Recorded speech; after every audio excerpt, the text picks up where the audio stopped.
తెలంగాణలో శుభకార్యాలకు ఎక్కువగా మటన్ చికెన్ ఎక్కువ చేస్తారండి. ఫస్ట్ వచ్చేసి మటన్ కర్రీ చేస్తారు. మటన్ కర్రీ తర్వాత చికెన్ డీప్ ఫ్రై చేస్తారు. ఈ డీప్ ఫ్రై చాలా మంది చేయమని అడిగారు. కానీ ఎంత బాగుంటుందంటే ఈ డీప్ ఫ్రై మీకు కరెక్ట్ కొలతలతో ఈరోజు మీకు చెప్పబోతున్నాను. అంత బాగుంటుంది. ఇది ముఖ్యంగా మనం లాస్ట్లో మటన్ వేసుకొని తిన్న తర్వాత చారులో ఈ డీప్ ఫ్రై ఉంటే తింటుంటే భలే ఉంటుందండి. ఇది ఇంకొకటి దావతులో కూడా పర్ఫెక్ట్ రెసిపీ. ఎందుకంటే ఇది స్పైసీ కూడా ఉంటుంది కొంచెం. అంత బాగుంటుంది. ఎక్కువ గ్రేవీ ఉండదు. కరెక్ట్గా కరకరలాడిలా ఉంటుంది చికెన్. ఇంకోటి పర్ఫెక్ట్ నిల్వ ఉంటుందండి. మనం ఒకవేళ ఎప్పుడైనా ఇంట్లో పెట్టుకోవాలంటే కరెక్ట్ కొలతలతో సహా ఈరోజు మీకు చెప్తానండి. 1 కేజీ తీసుకొని చెప్తాను, ఎక్కువ కాదు. 1 కేజీ ఒకటండి. ఫంక్షన్లో ఉండేదానికి మనకి ఇక్కడ కొంచెం తేడా ఉంటుంది, అంతే. ఏం లేదు, కానీ సేమ్ టు సేమ్ వస్తుందండి. ఎలా ఉంటుందో అలా వచ్చేస్తుంది, అలా ఉంటుంది. ఈరోజు ఎలా చేయాలో నేను క్లియర్గా మీకు పిన్ టు పిన్ చెప్తానండి. 1 నిమిషం 2 నిమిషాలు లేట్ ఉంటుందేమో కానీ చాలా పర్ఫెక్ట్ రెసిపీ అండి. అలా ఉంటుంది. చూడండి ఎలా ఉందో. గ్రేవీ లేదు, ఏది లేదు, కొంచెం ఆయిలే ఎక్కువగా ఉంటుందండి. దీనికోసం మనం 1 కేజీ చికెన్ తీసుకున్నామండి.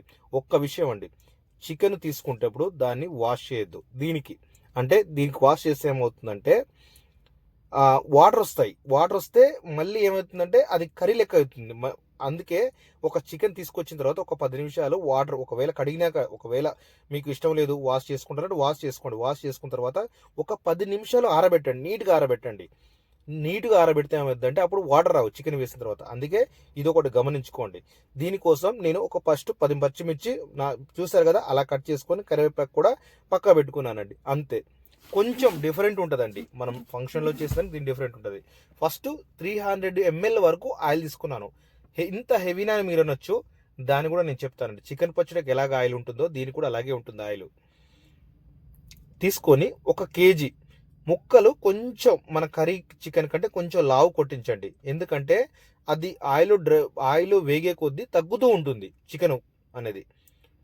చూడండి, ఇప్పుడు మాత్రం మనం కలబెడుతూ ఉండాలి వేసిన తర్వాత.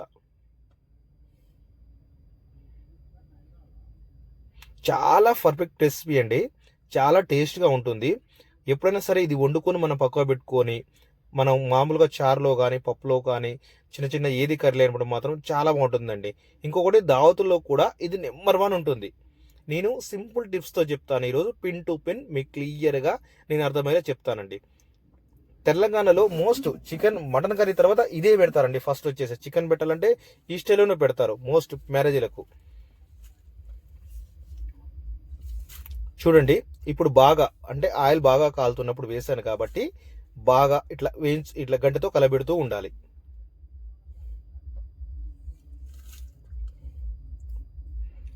మనకు తెలిసిపోతుందండి. చిన్నగా ఏమవుతుందంటే కలర్ మారుతుంది. చూడండి, ఇప్పుడు కలర్ మారుతుంది. చికెన్ కలర్ మారినప్పుడు ఇప్పుడు చిన్నగా మనం వేసేయాలి. మనం మసాలాలు వేస్తుండాలి. ఇప్పుడు 300 ml మనం కొంచెం ఆయిల్ బయట తీసుకోవాలి. వీలైనంత వరకు ఆయిల్ తీసుకోవాలి. మరీ మొత్తం తీసుకోవద్దండి, ఎందుకంటే మనకు నిల్వ ఉంచుకోవాలంటే అంత బాగోదు. నేనైతే 300లో దాదాపు 100 ml వరకు తీసాను. 200 ml ఖచ్చితంగా ఉంచుకోవాలి అందులో. ఎందుకంటే ఆయిల్ అనేది మనకు చల్లగా అయ్యే కొద్దీ పీస్ అనేది గుంజుకుంటుంది. దీంట్లో పసుపు అనేది 1 టేబుల్ స్పూన్ మాత్రమే పడుతుంది. మీకు స్పూన్ పెద్దగా ఉంటే అందులో కొంచెం సగం వేసేయండి. ఎందుకంటే పసుపు అనేది దీనికి ఎక్కువగా పట్టదు. పసుపు అనేది మనకి ఎక్కువ పట్టదు. 1 టేబుల్ స్పూన్. అల్లం వెల్లుల్లి పేస్ట్ వేసుకోవాలండి. 80 గ్రాముల వరకు వేసుకోవాలి అల్లం వెల్లుల్లి పేస్ట్ అనేది. ఆ అల్లం వెల్లుల్లి పేస్ట్ కూడా దాన్ని మీరు ఏం చేస్తారంటే ఎర్రగా అయ్యేలాగా అలా 3 నిమిషాల వరకు వేసే వరకు 3 నిమిషాల వరకు ఇలా ఫ్రై చేస్తూనే ఉండండి.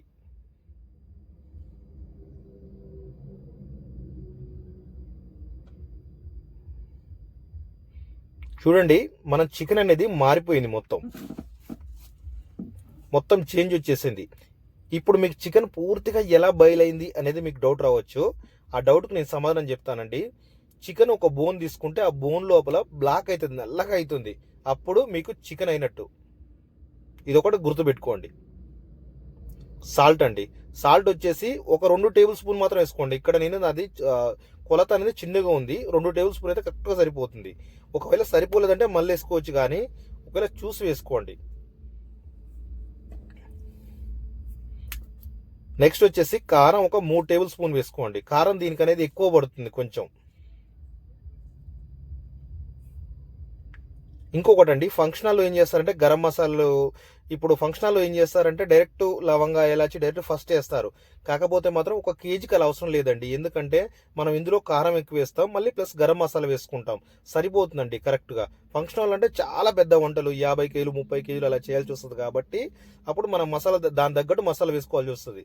ఇప్పుడు మనం కేజీ కొలత కాబట్టి అలా అలా చేసుకోవాలండి. కేజీ కొలత తగ్గట్టే మనం మసాలాలు వేసుకోవాలి. ఇప్పుడు పచ్చిమిర్చి ఉన్నాయి కదండి, ఒక 10 వరకు కట్ చేసుకున్నాం కదా, అవి ఇందులో వేసుకోవాలి. అదేంటి ఫస్ట్ వేయచ్చుగా అని అంటారు కొంతమంది.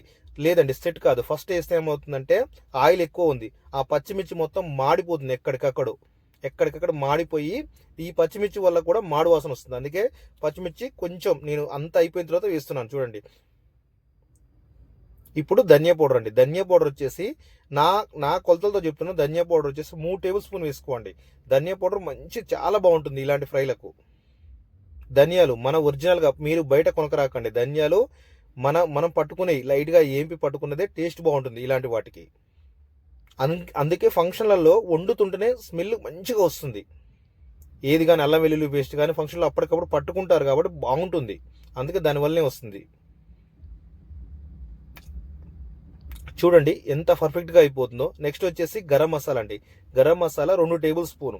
ఈ గరం మసాలా ఉంది, కారం ఎక్కువ ఉంది, పచ్చిమిర్చి వేసాం కాబట్టి మనము చెక్క లవంగా ఇవన్నీ వేయలేదండి.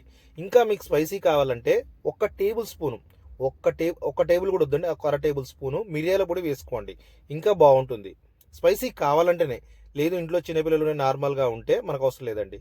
ఇది వేసుకున్న తర్వాత లాస్ట్లో మీకు ఇంకా కొంచెం ఖర్చు పెట్టుకోవాలనుకుంటే కాజు వేసుకోండి, ఒక 50 గ్రాములు 1 కేజీకి. చాలా పర్ఫెక్ట్ రెసిపీ అండి. అంతే, కాజు వేస్తే కూడా నెంబర్ 1 ఉంటుంది. మనకైతే అవసరం లేదండి.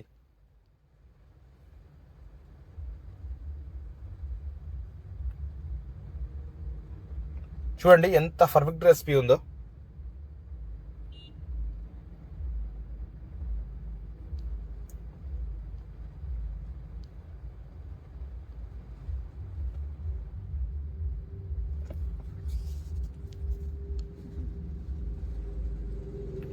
పూర్తిగా అయిపోయిందండి.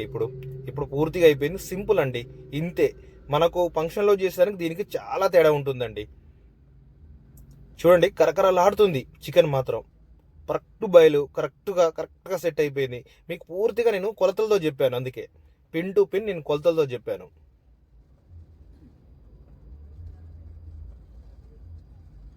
చూడండి ఎంత బాగుందో. అలా ఉంటుందండి. ఇంకా ఫుడ్లో మీకు ఏదైనా సరే కానీ ఏదన్నా మీకు ఆలోచన వచ్చినా కూడా ఏదైనా కామెంట్ చేయండి, నేను ప్రతి కామెంట్కు రిప్లై ఇస్తాను. మీకు ప్రతి ఒక్కటి చెప్తానండి. మీకు ప్రతి కాడికి రిప్లై ఇచ్చి మరీ చెప్తాను. ఒక్కటండి, ఛానల్ అయితే సబ్స్క్రైబ్ చేసుకోండి. సబ్స్క్రైబ్ చేసుకుంటే ఈ ఛానల్ అనేది మీకు ఖచ్చితంగా యూజ్ ఉంటుంది. మీకు ఫుడ్ బిజినెస్ పెట్టే వాళ్ళకు, ఒకవేళ లేదు ఫుడ్లో మాకు ఏదైనా చేద్దాం అనుకున్న వరకు అలాంటి డౌట్ ఉన్నా కూడా మీకు క్లియర్ ఎక్స్ప్లెయిన్ చేస్తానండి. అది ఇంకొకటి, నా బయోలో నా నెంబర్ కూడా ఇచ్చానండి. ఏదైనా డౌట్ ఉంటే మాత్రం ఆ నెంబర్కి మాత్రం వాట్సాప్ మెసేజ్ పెట్టండి. ఓకేనండి, థ్యాంక్ యూ అండి ఈ వీడియో ఇంతసేపు చూసినందుకు. ఒక్కటండి, సబ్స్క్రైబ్ అయితే మర్చిపోద్దండి. సబ్స్క్రైబ్, లైక్, ఈ రెండండి ఈ ఛానల్కి ఈ రెండు చాలు. లైక్ మర్చిపోదు, సబ్స్క్రైబ్ మర్చిపోద్దండి. ఓకే, చాలా థ్యాంక్ యూ అండి ఈ వీడియో ఇంతసేపు చూసినందుకు. ఇంకా ఏదైనా డౌట్ ఉంటే మాత్రం నాకు ఖచ్చితంగా కామెంట్ చేయండి, లైక్ చేయండి, సబ్స్క్రైబ్ అయితే మర్చిపోద్దండి. ఓకే, చాలా థ్యాంక్ యూ అండి.